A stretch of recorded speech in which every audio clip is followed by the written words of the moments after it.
In Search of Me Now podcast. I'm your host, Lynette M. Bradshaw, so let's get going. Welcome to In Search of Me Now podcast. I'm your host, Lynette M. Bradshaw. If you have subscribed to this podcast as Her Reconnected, you're in the right place. In Search of Me Now podcast is connected to my best-selling book, In Search of Me, A Journey to Self-Love, Self-Worth, and Purpose. I believe that every woman has a story, but it depends on how she sees that story, and how she sees herself in that story determines how she's able to stand on it or remain in it. So welcome, welcome, welcome. If this is your first time, thank you so much for choosing to join me today. And if you are someone who's been with me for a while, I want to thank you for coming back. Today, I have the opportunity to have a conversation with someone that I believe is going to give you an amazing story, but more importantly, how she was able to triumph after tragedy. This woman, I believe, is divinely connected to this moment. When I heard her story, I said, wow, we have the same story in a way dealing with our children. And I can also say that when I read her story, I could see that God wants us to share this message because there are so many other people who are or have gone through this situation. And because of their faith, sometimes they believe that they're just supposed to see it and feel it and just go through it as if it hasn't happened. But by sharing our story, we can help you to be encouraged along the way, to share with you, to let you know that it's okay when you're not okay. And also give yourself permission to walk into the triumph. So before I keep talking, I'm going to go ahead and tell you a little bit about my guest today. Now, I hope I say her name right because I didn't ask her before we started, but Ms. Pearl Roziers, I believe, if I'm not, she'll correct me when she comes on. She wants to share with us how God has given her strength and how he has helped her to go from tragedy to triumph. She is a retired educator and she was raised in a rural community of Florida. And until December of 2015, everything seemed to be going the way she had hoped it to. But on that day, her life was changed in a dramatic way.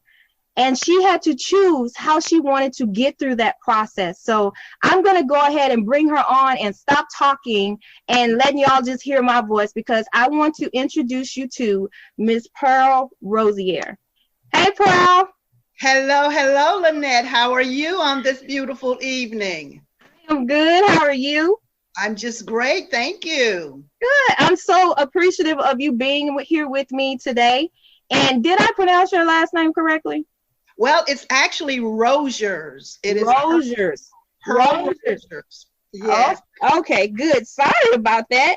I tell people all the time, my maiden name is Davis, which is really very common, but I happen to marry someone with that French name. So a lot of people do get get it not really correctly, but it is Roziers. Roziers. Okay, I'm going to write that down because I told you that I'm from Mississippi. So I'm a country girl. I always say I'm from the country, but I'm not country, but it always sneaks out. Yes, it does. So I told all my listeners a little bit about you, but I really wanted to give you the opportunity to share with us just who you are and share with us a little bit about your story. Again, I am Pearl. I was born in a small rural community right outside of Florida. And I always shared that story. And I share it because it made me who I am. It gave me the values that I needed to live for life. I was from a Christian family that went to church on Sundays, did all of the right things. We were blessed to be able to go to college to get a good education. After college, moved to Jacksonville, Florida, where I met my husband. We had the beautiful family, the beautiful son, lived in a gated community, had the high power job position. And then all of a sudden on December 1st, 2015, I received a phone call that I say no mother should ever have to receive. On that phone call, my husband, who could not get in touch with our son that morning, which was really very unusual, decided that he would take a trip to our son's apartment, which is about an hour and a half from where we live, to check on him because he had not heard from him that morning. And that morning, about 10:15, my husband gave me a call that says, Pearl, he's gone. I am sorry, Pearl, he's gone.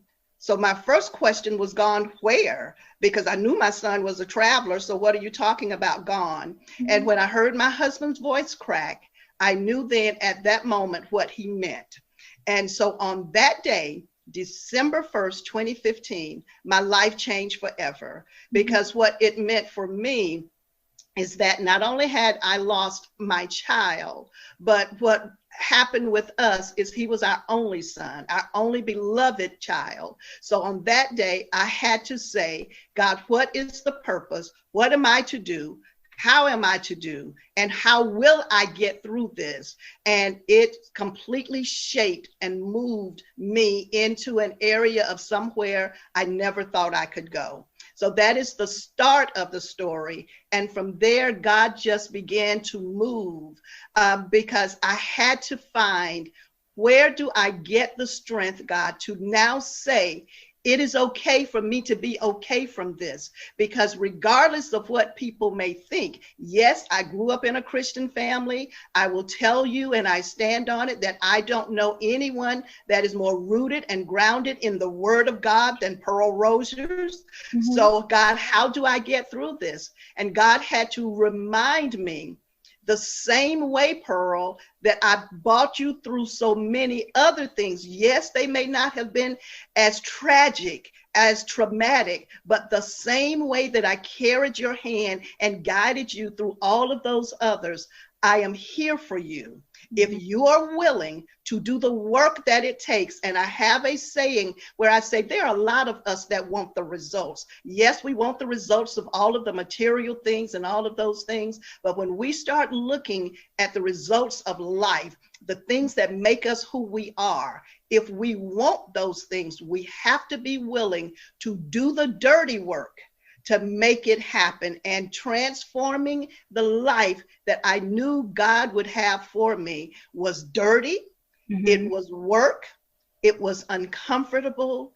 But as I moved through the different phases of the journey, God began to take me into the direction that he wanted so that he could get the glory from this. And some people ask, because if you're not rooted, you won't know, God, how can there be triumph after this? How can we sit here and say that there is some good in this? I never thought that even within it, that I would pen a story, that I would write a book. I remember the day that when someone came to me and said, I had a dream and I saw you writing a book, and I saw the book signing and there was a line of people waiting to get an autograph. I first automatically thought that it would be a book about education. I spent 36 years as an educator, moved through the ranks from being a teacher, a speech pathologist, a teacher, to becoming an assistant superintendent. So that my first thought was, oh, been there, done that. I do not want to write a book on education. But I later discovered that what God wanted was for me to tell the story, to tell the testimony. I wanted to take you back a little bit. I experienced losing a child, my third child. And I want to take us back because I know that there are a lot of women of faith who have walked this journey. Sometimes we rely on our faith to get us through, and sometimes it cripples us because we believe that we're not supposed to really experience all of the pain that we go through. And what I wanted to touch bases on is, what was the moment that you decided that you had to choose to live after you lost your only son? It's interesting that you asked the when, because in my life, I can actually give you the dates and the time. And for me, it was Saturday, December 5th, 2015. And it was approximately about 1:20 p.m. It was the day that we buried my son, the day that the hearse carried his body to a cemetery the day that 8 of his best friends took his body out of the hearse and walked it through a cemetery. There were men standing there that I did not know that were actually waiting to take his body and put it down in the ground. As a mother, I sat there, and as a mother, I had to say, this I cannot accept. This I cannot live through. And God began to show me on that day that yes, you can. I looked around and I saw family, I saw friends, and many of us, because I grew up in a family of faith, because my husband grew up in a family of faith, these were people that I would assume or I thought would be depending upon me to be strong and to, yes, shed tears, but shake it off. But as I sat there that day, and as I looked around and I saw them, but mostly what I saw was my son going down. And I said, I cannot do this for them. I cannot do it for him because it is real. Yes. If I'm going to choose to live, I've got to understand where I am right now, because at that minute, that day, I did not want to. Yes. Even after everyone had left and I came home, I had my husband take me back to the cemetery because I needed to see for myself that what I saw, I really did see. And it really did occur. But I had to then say that, again, not necessarily for all of the people, the believers that just knew, oh, yes, she's a woman of God. She's a woman of faith. She's going to shake this and she's going to go on. I stopped and I had to acknowledge where I was. Right. And I had to acknowledge that it was okay, because even the word tells us to be angry, but sin not. So that told me that I had the right to be hurt and angry and in pain for where I was at that moment. Yes. But what I also knew is that I couldn't stay in that moment. I couldn't stay in that moment because, yes, while they were there watching me, what they honestly knew is that this lady, this girl has talked all her life from the time that I was 12 years old. I knew there was a God, and I knew that God was able to sustain me. And so now here it is from 12 and being 57 when my son passed. Then now I know, okay, I must now be able to accept this and live in it, but yet also know that I don't have to stay where I lived. And I call that the renting phase. You know, a lot of us, before we purchase homes, we still have to have somewhere to stay. Right. And I knew what I wanted my home in this to be, which would be Triumph. But I knew I couldn't just go and purchase that home right then because I wasn't ready. So I had to go and I had to rent. And while I was renting in that grief stage, and I will admit, I went through all of the stages and I had to sit in them for moments. You know, when I heard the news of my son's death, that was denial. Yeah. That was a place where I had to say, that's why I had my husband take me back on December 5th. Now I got to go back and look and see if this is for real. Well, I couldn't just pass that through. Even the faith that I had that was unshakable, I still couldn't get out of, well, maybe it isn't true. He's going to come and ring that doorbell and he's going to walk in this house and say, aha, I got you. Faith was there, but the reality was still there. You know, the word says if you have the faith of a mustard seed, which means that sometimes things are going to waver a little bit, but you hold on to that little bit that you have in that mustard seed of faith, and it'll get you through. So for those that say that as believers, as saved women, as strong women of God, that we're not supposed to hurt, that's not accurate. We don't stay in the hurt. We rent the hurt for a minute. We don't stay in the anger. We don't stay in the pain. All of those stages of grief, that bargaining, that denial, all of those, you go through it, but you know that there is a time when you're going to come out of it, because scripture again says weeping endures for a night. sometimes the nights get long. Joy will eventually come in the morning. So that gives us the okay to know we sit in it, but we don't stay in it. And then once we build up the things that we need, you know, when you rent, you have to get a deposit for the house. You got to get the down payment, all of those other things. Once I got it, then, okay, God, I'm ready to move to the next step. I'm ready now to go into a place of dwelling of triumph. So I can then say, where I did not think I would come out of, I can tell another lady, not only did I do it, but sister, you can too. And you can too, because now, I am my sister's keeper because I am now my sister. We are in a club that no one should sit in. And because we won't stay there, I've got you, my sister. But faith, it is wonderful to have. It will sustain you. It will keep you, but you have to live where you are in the moment so that you can appreciate when you come out of. I think in just going through my own history, sometimes when we are women of faith, we sometimes may think that saying that I'm hurt, saying that I'm not good today, that somehow denies our faith, when it really doesn't. It shows that we are human. It shows us that we're going through an experience. It shows us that our heart still hurts. But when we come through that process, we can also be able to be a witness to someone else who hasn't gone through that, or may be stuck in the center of that place and trying to figure out, how do I get to the other side of this? Grief, to me, is just like any heartache, in the sense of you have to give yourself permission to not be okay, to feel what you're feeling, because as long as you deny those feelings, you never get to move to the next phase. And sometimes in grief, we try and rush through the process. We get busy. We start letting it show up in other ways in our life, whether we're spending a lot, or we're overeating, or we go within ourselves and don't know how to come out. And it's a process. When we recognize that, even with faith, that it's a process to get to that other side, and I think we'll begin to give ourselves permission to be not okay so we can get to be okay.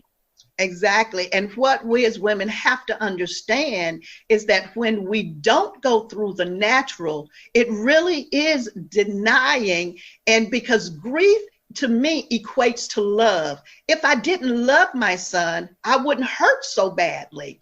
If I didn't have deep love and thankful to God that he entrusted him with me. Yes, my son died young. He was 29 years old when he passed. But for 29 years, God trusted me with his chosen vessel, knowing that he was going to call him home at the age of 29. So Pearl, what are you going to do with my vessel and that I have entrusted in you? And because he entrusted me with him, because I love the gift that God gave me, I loved my son. And because I loved him, how could I simply say, even as a child of God, well, he's gone, so let me move on? As I would say, the devil is a lie. I say that, yes, he's gone, but the love that I have for him, when I wake up in the morning and realize that as a mother, I cannot say good morning to him. I cannot call him and say, hope you have a good day. What mother wouldn't feel that pain? So when we as believers say that we don't want to delve into our true feelings, we are denying first love, and we are denying who God made us to be. Because we know, as a child, one of the first Bible verses that I learned but a very short one, was Jesus wept.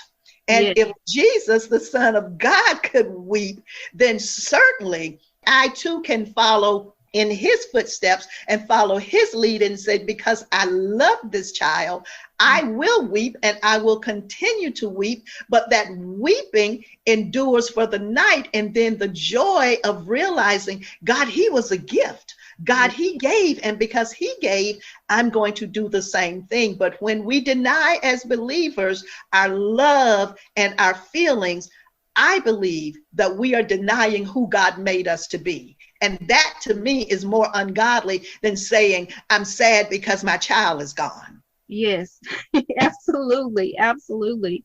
And as you were going through this process, did you find yourself coming to a place where you realized that you hadn't really been dealing with the grief? And if you did, how did that show up in your life?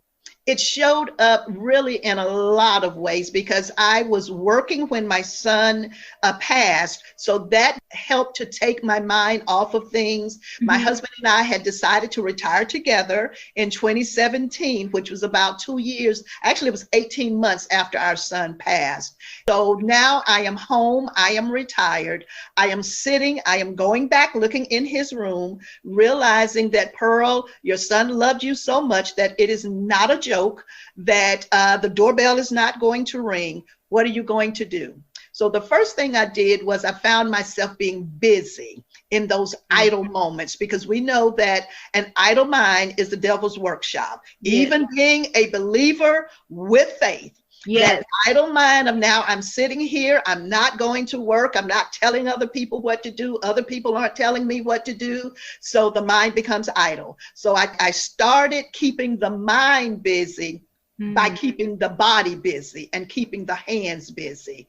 And when you start doing that, there's always the risk of spending. I will be honest, of the financial spending. And so I found myself, as I looked around, and I can tell you, as I walked past the sitting room in my house, for all these years, I'd had this sofa. Actually loved my sofa. But as I looked at the sofa, it hit me. It was the exact same sofa that I sat in when I visited the funeral home to go and pick the casket for my son. That day it hit me. There's something familiar about this sofa. And I realized that's the same sofa that was at the funeral home. So it had to go. It had to go. Couldn't look at it. And so then, of course, well, if the sofa is gone, I need some new matching chairs with this sofa. And then as that happened, well, I can't have a nice sitting room without adding now to the family room. Well, the kitchen. Oh, so it started that way. The busyness began to just spin. I can't say that it got out of hand, because thank God my husband and I were in a situation, because we had recently retired. The funds were there, but they didn't have to be spent. But I realized that what I was doing was not dealing with the pain. And it was really only then when it came to me and God spoke and said, your busyness is supposed to, yes, be with your hands, but not with the hands of dealing out the cash, of picking up a pen and writing and sharing this testimony. You know, you are getting through it. People are watching you, and they know that was your only child. Yet they know that you are a Christian, but they still see you breathing. They see where other women would be on the floor, not able to get up. They see you getting up.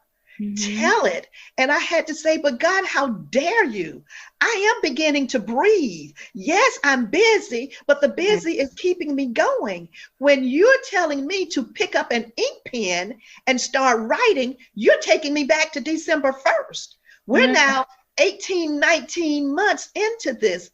And God said, you need to pick up the pen because you're not dealing with it. Yes. You're not dealing with it. And so that's when I decided, okay, now God, I get it. But can I still purchase this stuff, because the house is beginning to look good. I want to get all of this stuff.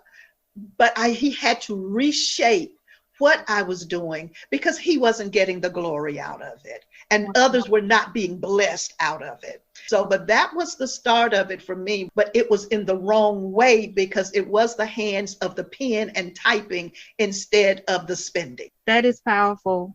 Writing has helped me to get through some traumatic things in my life. And I didn't realize that God had anointed me to be a scribe. I just always knew that I didn't feel like I had a voice. So when I was in pain, I had to write it on my paper. So I'm thankful that God was able to get your attention in the process, because some people that don't know how to deal with the grief and don't stop to deal with the grief, they don't realize, well, I'm spending and creating more grief for myself Exactly. Yeah, it's more grief because now you're going to put yourself in debt. Now you're going to look back and start asking yourself, well, why did I buy that? Did I really need that? But that's how it usually works when we're going through different things in our life and we really don't want to deal with it. We get busy. We pack on the pounds because we're feeding our pain. We are denying our pain. We won't talk about it. And if we're a Christian, a lot of times we don't want to seek counseling. We just want to hold everything in. We just want to pray and move on. And that's not how this works. And we have to find a way to get it out. And I often wonder, had God not given the person the vision to tell me, they saw me with the book, and if he had not stopped me with all of the spending, where would have ended up? Because eventually, like I said, yes, my husband and I were okay, financially, but I mean, it was not a bottomless pit. Eventually, it was going to end.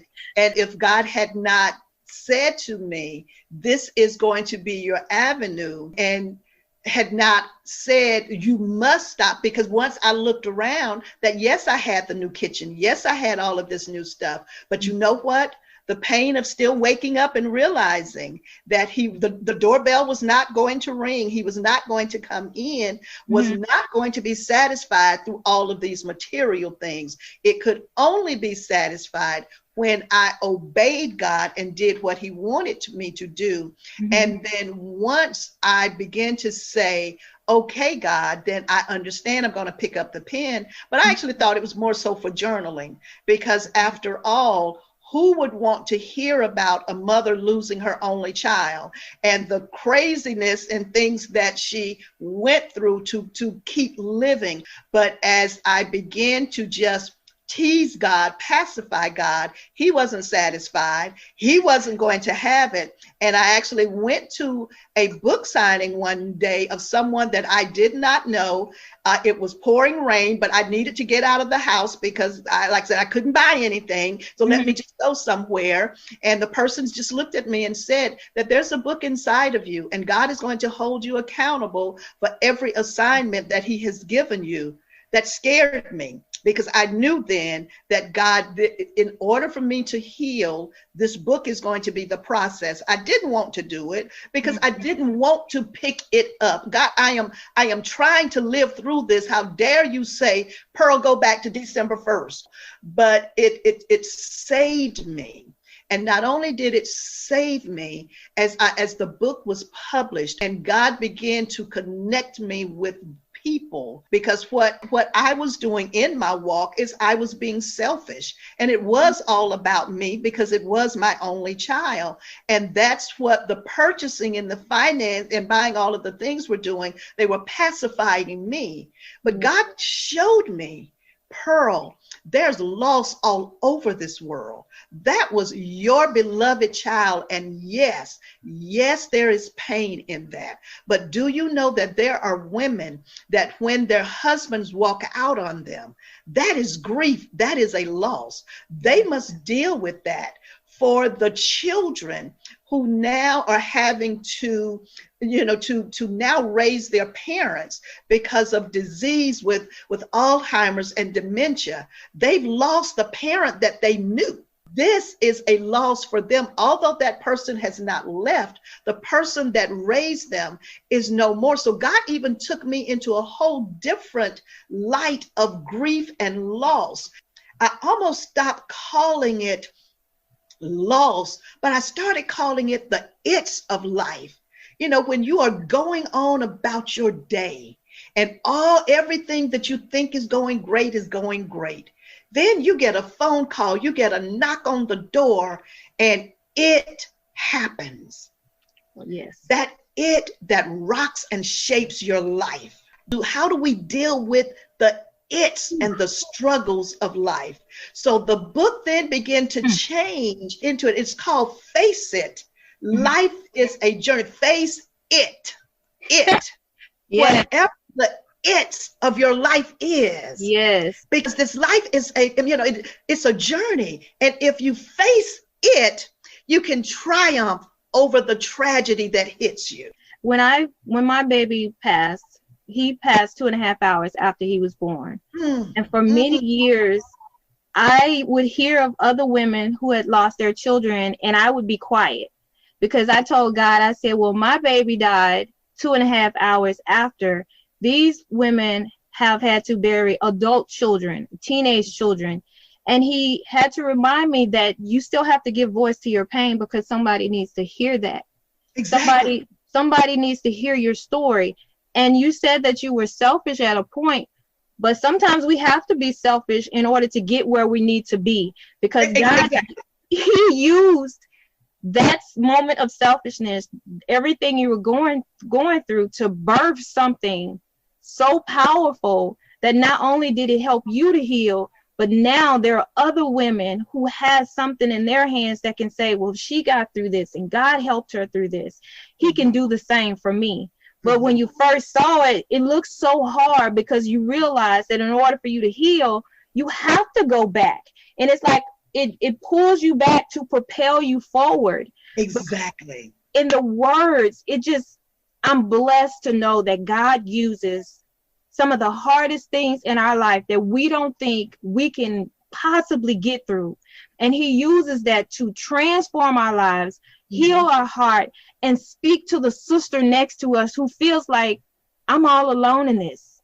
No one understands the pain of bearing a child. No one understands the pain of divorce. No one understands the pain of constant disappointment. But he has used your story, and when they see it, they can think it's about one thing, but it meets them right where they are, like you said, in the point of their it. I love that.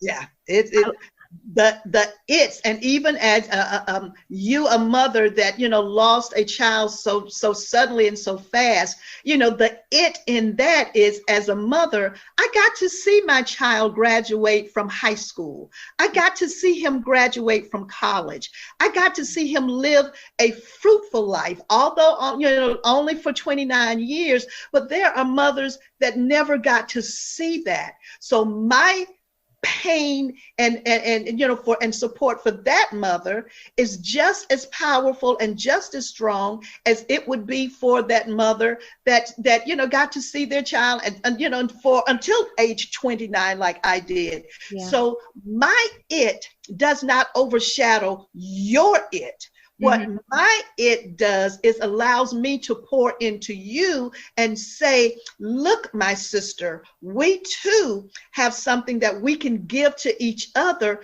as we go through our its, and those its become those life's lemons, and we know we can take the lemon, one of the something that is so sour, and do some things with it that make it so tasteful that people would say, well, give me another lemon. And we don't want the lemons, but God can take those lemons and do those things with them. So the selfishness, because I was sitting in it, it could only help me. But again, that was the renting. I rented selfishness. And that day he birthed into me a ministry for mothers, a ministry for women that have lost children, even on the lowest of lowest days. I wasn't going to celebrate Mother's Day, but now I celebrate it. And not only do I celebrate it, when I celebrate it, I do it with a luncheon for mothers that have also lost children.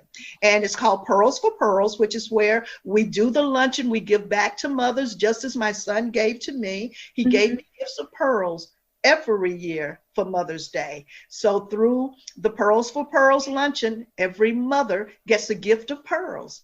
And you started a foundation for in your son's memory, is that correct?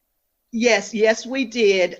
Because one of the things that we did not know, yes, we knew our son and we loved him, and he was our beloved child. But what we did not know was the things that he was doing for others. Our son, and I didn't share this part of the story, but he had been ill for quite a few months. I mean, quite a few years, to be honest. But no one ever saw him at his lowest points. And so from that, my son's name was Larry Mitchell Roziers II, but everyone called him Mitch. So we named, and he played basketball. He was a basketball player. His number was 22, and it was 22 because he was born on January 21st. So that's 1 plus 21 equals 22. So we named the foundation Mitch 22 in his honor. We use it to just bless others that are going through hardships, but don't allow their hardships to stop them from reaching their dreams, which is what he did. Now, I know you have something coming up pretty soon. Do you want to tell us about that? Okay, yes. After the first book, Face It, Life's a Journey, a memoir of triumph after loss, I had people asking me, well, when is your next book coming? So what I did was I gathered 12 women that have faced different its in their lives. And so the book starts out with a little girl's dream. And then it takes us through the journey of women and the its that they face. So this anthology is actually coming out in May. And it's called Women of Bravery, Balancing the Scales of Life, Love, and Liberation. Well, I want to thank you so much for sharing all of this with us today. It's been so exciting talking to you. And you guys, I will have all of Pearl's links on my show notes page at insearchofmenow.com. So if you want to share a word with our listeners before we go, just give them something that can encourage them wherever they may be in this journey that God has brought you through. Absolutely. And I would say to ladies, we have to come to a point in our life, because it is never if we will have its. It is when the its hit us. So do know when the its come, if we have and build the courage and ready to do the dirty work of facing the it, then we can then move into the triumphant life that God created for us from the conception of our birth. There was a plan for how we were to live through this journey. So as the its come, but understand when they come that he is able to sustain us and keep us if we do the dirty work to walk into the fulfillment. So face it, because life is a journey. Awesome. Love it. Love it. Thank you so much. Ladies, I hope that you have received amazing information today, as I have, and know that wherever you are in your journey, as you're listening to this message, that you can find some nuggets here to help you to get to the next step, the next phase of this journey. And know that you don't have to stay in this place where you are. You can always, like she said, choose to rent a new place. And I love that. I love that. So guys, thank you so much for joining us this week. We will see you next week for a new episode on In Search of Me Now podcast. So until then, y'all have an amazing day.